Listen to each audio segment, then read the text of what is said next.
என் பேர் பிரேம்குமார். நீங்கள் பார்க்குற சேனல் பேர் கிரிப்டோ கான்செப்ட். இந்த சேனல் நீங்கள் புதுசாக இருக்கீங்கன்னா சேனல் நம்ம Crypto Concept price position Crypto Concept technical பற்றி வீடியோ போட உங்களுக்கு யூஸ்ஃபுல்லாக இருந்துச்சு சேனலை மறக்காமல் சப்ஸ்கிரைப் பண்ணிட்டு அப்படியே பக்கத்தில் இருக்க பெல் ஐக்கனையும் ப்ரெஸ் பண்ணிக்கோங்க. ஸோ வாங்க இப்போ வீடியோக்குள்ளே போகலாம். இப்போ நம்ம BTC டவுன்லோட் பண்ணிக்கோங்க. டெய்லி டைம் ஃப்ரேம் வச்சுக்கலாம். ப்ரைஸ் கரெக்டாக பார்த்தீங்கன்னா $1,15,124. ஸோ நேற்று ப்ரைஸு என்ன பண்ணியிருக்கு அப்படின்றது பார்த்தீங்கன்னா, நேற்று நம்ம வீடியோ போட்டிருப்போம். அதில் என்ன சொல்லியிருப்போம்னா, ப்ரைஸ் வந்து 1,14,500க்கு மேலே போய் கட்டாய் க்ளோஸ் வைக்கணும்னு சொல்லியிருந்தேன். ஸோ கரெக்டாக ப்ரைஸு பார்த்தீங்கன்னா அதுக்கு தகுந்த மாதிரி தான் மேலே வந்து கட்டாய் க்ளோஸ் வச்சுருக்கு. ஓகேங்களா. ஸோ அது மட்டும் இல்லாமல் எடுத்த சப்போர்ட் எங்கே இருக்குதுன்னு பாருங்கள். கிட்டத்தட்ட வந்து அந்த 13,500ன்றது ஒரு பிரேக் அவுட் பாயிண்ட்டாக இருந்தது இல்லைங்களா. ஸோ அந்த இடத்துல வந்து ரொம்ப தடுமாறி இருந்து பிரேக் ஆகிறதுக்கு. ஓகேங்களா. ஸோ பிரேக் ஆனது மட்டும் இல்லாமல் அந்த இடத்துல வந்து என்ன பண்ணியிருக்கு, மறுபடியும் ஒரு சின்னதாக வந்து புல் பேக் எடுத்திருக்கு. சரிங்களா. ஸோ தற்போதைக்கு பார்த்தீங்கன்னா BTC வந்து இந்த இடத்துல வந்து ஒரு புல்லிஷ் மொமெண்டமில் தான் தற்போதைய வைக்கம் இருக்குது. சரிங்களா. ஸோ வெயிட் பண்ணி பார்ப்போம். ஸோ 4 ஹவர் கேண்டல் வந்து என்னென்ன முடிஞ்சிருக்கு அப்படின்னு பார்த்தீங்கன்னா, ஒரு பியரிஷ் கேண்டலாக முடிஞ்சிருக்கு லாஸ்ட் 2 4 ஹவர் கேண்டலும். ஸோ மேபி ப்ரைஸு கீழே வந்துட்டு ஒரு சின்ன புல் பேக் மாதிரி எடுத்துகிட்டு அகெயின் வந்து ப்ரைஸு மேலே போகலாம். ஸோ வெயிட் பண்ணி பார்ப்போம் என்னன்றது. ஓகேங்களா. ஸோ அடுத்து என்ன அப்படின்றது பார்த்தீங்கன்னா டாமினன்ஸ். ஓகேங்களா. இது வந்து நேற்று வீடியோ போடணுன்னு பார்த்தேன், மறந்துட்டேன். சரிங்களா.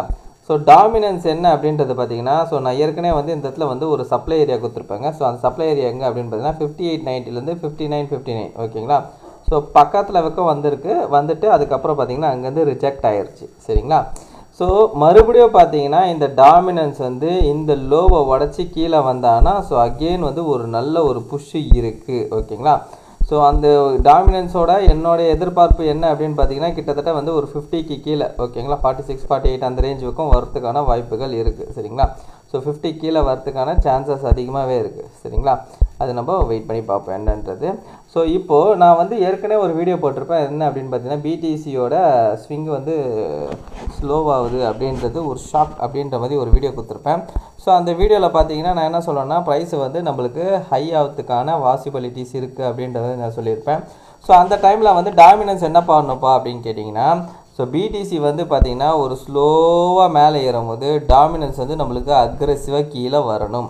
அதாவது டாமினன்ஸில் இருக்க ஃபண்ட் எல்லாமே நம்மளுக்கு வெளியில் வரணும். ஓகேங்களா. வந்து எதுக்குள்ளே போகணுன்னா, நம்மளோட அல்டிமேட்டாக இருக்கிற இத்தீரியம்குள்ளே இன்ஜெக்ட் ஆகணும். ஓகேங்களா. ஸோ ப்ரீவியஸாக பார்த்தீங்கன்னா இத்தீரியம் வந்து ஆல் டைம் ஹைக்கு மேலே பார்த்தீங்கன்னா ஒரு விக்கு தான் விட்டுருக்கான். ஓகேங்களா. ஸோ டெய்லியில் பார்த்தா தெளிவாகவே தெரியும். ஆல் டைம் ஹைக்கு மேலே வந்து ஒரு விக்கு தான் வந்து போயிருக்கு. சரிங்களா. இப்போது என்ன பண்ணோன்னா, இதுக்கு மேலே போய் கேண்டில் க்ளோஸ் வைக்கணும். டெய்லி கேண்டில் கிடையாது, வீக்லி கேண்டில் போய் க்ளோஸ் வைக்கணும். ஓகேங்களா. அதாவது ப்ரீவியஸாக வந்த எவ்வளோ நம்மளுக்கு 4,950. ஓகேங்களா. அதுக்கு மேலே போய் அதாவது 5,000க்கு மேலே போய் கட்டாய் வந்து ஒரு வீக்லி கேண்டில் க்ளோஸ் வைக்கணும். ஓகேங்களா. டாமினன்ஸ் நம்மளுக்கு வந்து அக்ரெசிவாக கீழே வர பட்சத்தில் நம்மளுக்கு இத்தீரியம் வந்து நல்லாவே பம்ப் ஆக ஆரம்பிக்கும்.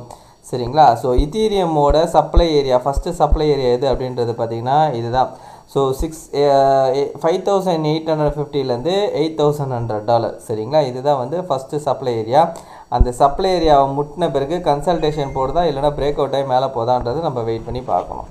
சரிங்களா. ஸோ டாமினன்ஸை பொறுத்த வரைக்கும் என்ன அப்படின்னு பார்த்தீங்கன்னா, ஒரு பெரிய டம்ப் வரதுக்கான பாசிபிலிட்டிஸ் இன்னுமே இருக்குது. ஸோ அந்த டம்ப் வரும்போது தான் நம்மளுக்கு ஆல்ட் காயின்ஸ் எல்லாமே ட்ரிகர் ஆகும். ஓகேங்களா. ஸோ வெயிட் பண்ணி பார்ப்போம் என்னன்றது. ஓகேங்களா. ஸோ இந்த வீடியோ பிடிச்சிருந்தா இந்த வீடியோக்கு லைக் பண்ணுறேங்க. அப்படியே கமெண்ட் பாக்ஸில் கமெண்ட் பண்ணிவிடுங்க. உங்கள் ஃப்ரெண்ட்ஸ் அண்ட் ஃபேமிலிஸ்க்கு ஷேர் பண்ணி விட்டுடுங்க. கடைசியாக நான் டிஸ்கிளைமர் மட்டும் சொல்லிக்கிறாங்கன்னா, ஃபினான்ஷியல் அட்வைசர் கிடையாது. இந்த வீடியோவில் சொல்லி இதெல்லாமே ஓன்லைன் இருக்கேன். நீங்கள் இன்வெஸ்ட் பண்ண முடியும், நீங்களும் அதில் ஆன்லைன் பண்ணிட்டு உங்கள் ஃபினான்ஷியல் அட்வைசர் கேட்டோ டிசைட் பண்ணிக்கோங்க. So thank you every one.